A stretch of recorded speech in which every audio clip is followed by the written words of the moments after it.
Hello everyone, कैसे हो आप सब। आई होप कि आप सब बहुत अच्छे होंगे। तो वेलकम है आप सभी का लेजेंड ऑफ शानवू के एक और नए नोवेल चैप्टर में। पिछला चैप्टर जरूर से देखते आना, जैसे कि आज के नोवेल चैप्टर को भी आप अच्छे से समझ सके। और अगर ऑलरेडी देख लिया है तो बहुत अच्छी बात है। अब वीडियो स्टार्ट करते हैं। तो नेक्स्ट चैप्टर की स्टार्टिंग बिल्कुल उसी सीन से होती है जहाँ पर कि लास्ट चैप्टर एंड हुआ था और हमने देखा था कि ये चीज नयन से वो स्वॉर्ड ले ली होती है, जो कि एक मैजिकल वेपन होने के साथ साथ हैंग्यू का टोकन भी था। उस स्वॉर्ड को लेने के बाद ये नयन से कहता है कि ये तो कमाल की स्वॉर्ड है, मुझे मेरी कलेक्शन के लिए एक और नई स्वॉर्ड मिल गई। इतना कहकर ये उस स्वॉर्ड को अपने पास रख लेता है। फिर ये उस स्वॉर्ड को वहाँ से सीधा मास्टर यांग तक पहुँचा देता है और कहता है कि आखिरकार मिशन पूरा हुआ तो मास्टर, अब मैं हैंग्यू आप पर छोड़ दूंगा। इधर अब दूसरी तरफ ये हाँफते हुए खड़ा हो गया था और वो ये से कहने लगता है कि हाँ, तो तुम क्लोज कॉम्बैट फाइट करना चाहते हो। हाँ तो रुको, मैं अभी तुम्हें बताता हूँ। और इतना कहकर ये अपनी मिस्टीरियस पावर को एक्टिवेट कर लेता है। उसकी पावर्स को देखकर ये चिन भी हैरान हो गया था और वो भी कहता है कि क्या स्ट्रॉन्ग कोरोसिव पावर है, लेकिन आखिर ये है क्या। वहीं दूसरी तरफ ये हंसते हुए ये चिन से कहता है कि अब तुम्हारा खेल खत्म हुआ। जिसके बाद हम देखते हैं कि ये बिना किसी टाइम का वेस्ट करते हुए डायरेक्टली ये चिन पर हमला करने के लिए बढ़ता है और कहता है कि मैं भी देखता हूँ कि तुम कितना मेरे करीब आ सकते हो। इधर दूसरी तरफ से ये चिन ने भी अपने ताइशू ड्रैगन सोल को बाहर निकाल लिया था और अब वो भी इनका डायरेक्टली सामना करने जाता है। जिसके बाद हम देखते हैं कि अब जैसे ही वो दोनों एक दूसरे से टकराने वाले ही थे कि तभी लास्ट मोमेंट पर ये चिन इनके रास्ते से हट जाता है, जिससे अब इनका सामना सीधा ताइशू ड्रैगन सोल से होता है। वही ये सब देखकर दूसरे लोग कहने लगते हैं कि ये तो अजीब है, क्योंकि ताइशू ड्रैगन सोल तो कमाल का है, तो आखिर शिनी उसको यूज क्यों नहीं कर रहा था। ये सुनकर तभी वहाँ पर मौजूद दूसरा वाला आदमी कहने लगता है कि तुम्हें तो कुछ भी नहीं पता। असल में यहाँ पर ताइशू ड्रैगन सोल पर कुछ रेस्ट्रिक्शंस हैं,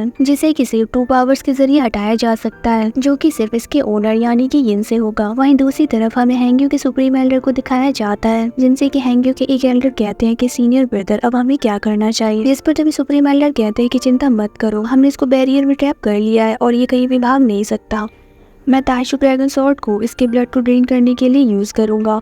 के बाद सीन यहाँ से शिफ्ट होता है और हमें हैंग्यू साइड के बाहर का सीन दिखाया जाता है, जहाँ पर कि सभी लोग मौजूद होते हैं। वहीं तभी दुफुआओ के ब्रदर कहते हैं कि इस बार टोकन सही होना चाहिए। जिसके बाद तभी मास्टर यांग उसको अच्छे से चेक करने के बाद कहते हैं कि हाँ, यही वो टोकन है। ये सुनकर सभी राहत की सांस लेते हैं और वही सीनियर त्यांजोंग कहते हैं कि फाइनली हमें ये मिल गया। जिसके बाद हम देखते हैं कि वो सारे सीधा अंदर की तरफ चले जाते हैं। जिसके बाद हमें हैंग्यू के इंटेलिजेंस नेटवर्क पवेलियन के मास्टर फेंगजी को दिखाया जाता है, जिनके पीछे दुफुआओ के ब्रदर आकर स्वॉर्ड रखते हुए कहते हैं कि तुम फेंगजी हो, है ना। जिस पर तभी वो कहता है कि सर, आखिर आप मुझसे क्या चाहते हैं। जिस पर वो हंसते हुए जवाब देते हैं कि नहीं नहीं, ज्यादा कुछ नहीं, मैं बस तुमसे कुछ देर बात करना चाहूंगा। इतना कहकर तभी वो उस फेंगजी पर अपनी एक सील लगा देते हैं, जिससे कि अब वो उनके कंट्रोल में आ जाते हैं। और जिसके बाद दुफुआओ के ब्रदर उस फेंगजी से अनाउंस करवाते हैं कि सारे डिसाइपल्स और एल्डर्स माउंटेन में वापस आ जाएं और अथॉरिटी की परमिशन के बगैर नीचे ना जाएं। जो भी हमारे इस ऑर्डर को नहीं मानेगा उसकी सजा मौत होगी। अब ऐसे अनाउंसमेंट को सुनकर सभी लोग हैरान हो गए थे। वही कुछ डिसाइपल कहने लगते हैं कि आखिर क्या चल रहा है, बैरियर्स की सारी 9 लेयर्स को ओपन कर दिया गया है, लेकिन क्यों।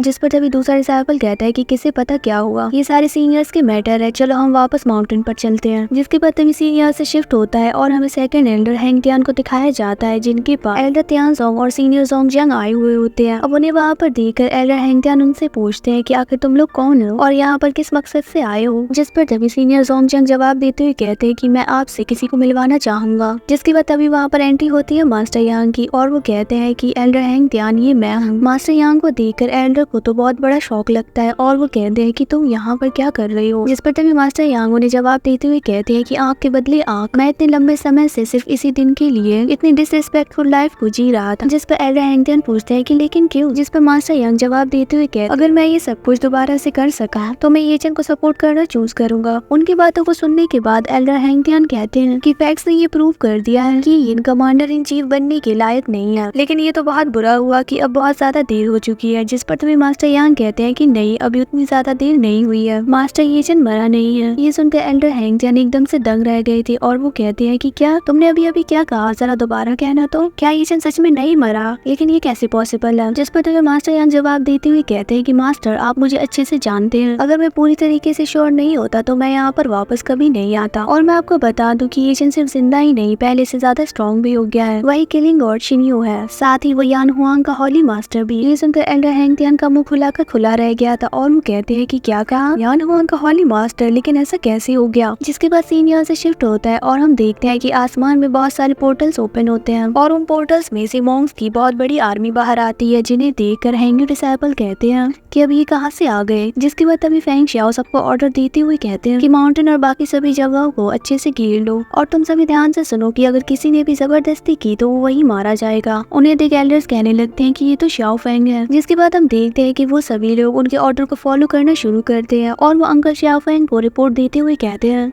कि आउटर गेट अच्छे से सिक्योर कर लिया गया है, डिसिप्लिन हॉल भी सेट है, इनर गेट की एक पीक बची हुई है, बाकी सभी को घेर लिया गया है। ये सारी रिपोर्ट मिलने के बाद अंकल शाओ फेंग कहते हैं कि इस टोकन को लो और रिजर्व आर्मी को रीइंफोर्समेंट के लिए जल्दी से मोबिलाइज करो। मैं इसके लिए तुम्हें आधा घंटा देता हूँ तो तुम लोगों को जीतना ही होगा। जिस पर तभी वो सभी चिल्लाते हुए कहते हैं कि जैसा आप कहे। ये सब देखकर वही फेंगजी कहने लगता है कि तुम सभी तो बहुत ज्यादा तेज हो। जिस पर तभी दुबुआ के ब्रदर हंसते हुए कहते हैं कि काम जल्दी करना बेहतर होता है, जिससे कि हम आराम कर सके। वही वो अपने मन में कहते हैं कि चलो आखिरकार मैं स्टेबलाइज हो गया। जिसके बाद हम देखते हैं कि सारे 2 डिसाइपल्स हैंग्यू में वापस आते हैं, जिन्हें देखकर हैंग्यू के डिसाइपल्स तो एकदम हैरान हो गए थे। जिसके बाद हम देखते हैं कि अंकल शाओ फेंग की आर्मी उन सभी को अच्छे से बैठने को कहते हैं और कहते हैं कि ज्यादा हल्ला मत मचाओ और एक दूसरे से बात तो बिल्कुल मत करो। इधर दूसरी तरफ हम 2 डिसाइपल और श्वान को देखते हैं जो कि इनके दोस्तों को बहुत बुरी तरीके से पीट रहे होते हैं। वहीं वो कहते हैं कि हमने कहा था ना कि हम वापस आएंगे, आज देखो हम कैसे तुम सबका हाल कुत्ते से भी बदतर कर देंगे। वो अपना सारा का सारा गुस्सा उन पर उतार रहे होते हैं कि तभी अचानक से वहाँ पर एक डिसाइपल आकर उन सबसे कहता है कि मास्टर फेंग आपसे मिलना चाहते हैं।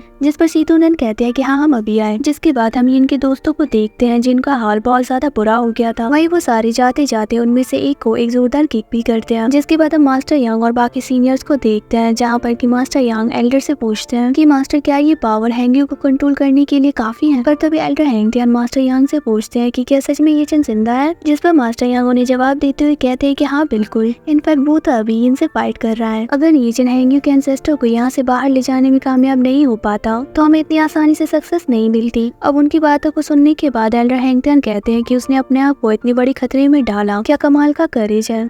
जिसके बाद मास्टर यांग एल्डर से पूछते हैं कि मास्टर क्या आप येचन को सपोर्ट करेंगे। जिस पर वो जवाब देते हुए कहते हैं कि हाँ बिल्कुल, मैं पहले भी एक बार गलती कर चुका हूँ, अब मैं अपनी गलती को दोबारा नहीं दोहराऊंगा। जिसके बाद सीन यहाँ से शिफ्ट होता है और हमें येचन और यिन की फाइट का सीन दिखाया जाता है, जहाँ पर कि यिन ने येचन पर अटैक करके उसको दूर पीछे फेंक दिया था। लेकिन तभी हम देखते हैं कि अचानक से यिन अजीब सा बिहेव करने लगता है और वो एक बार फिर से अपनी पावर्स को एक्टिवेट करता है और जोर जोर से चिल्लाने लगता है। ये देख कर येचन भी हैरान हो गया था। येचन को समझ नहीं आ रहा था कि अब यिन क्या करने वाला है। फिर तभी हम देखते हैं कि वहाँ पर यिन का इविल ड्रैगन सोल अपीयर हो जाता है और फिर यिन चिल्लाते हुए कहता है कि अब मरो। उसके इतना कहते ही हम देखते हैं कि उसकी एक्टिवेट की गई सारी पावर्स डायरेक्टली येचन के अंदर जाने लगती है। ये देखकर तभी वहाँ पर मौजूद लोग कहने लगते हैं कि क्या ये 1 शॉट मूव है। और फिर इसी सीन के साथ हमारा आज का ये चैप्टर यहीं पर एंड हो जाता है। होप करती हूँ कि आपको आज का इंटरेस्टिंग चैप्टर भी अच्छा लगा होगा, साथ ही मेरी एक्सप्लेनेशन भी। अगर हाँ तो वीडियो को लाइक और अगर चैनल पर पहली बार आए तो सब्सक्राइब भी जरूर से करते जाना। हाँ जी, तो अब हम मिलेंगे एक और नई वीडियो में। Bye bye.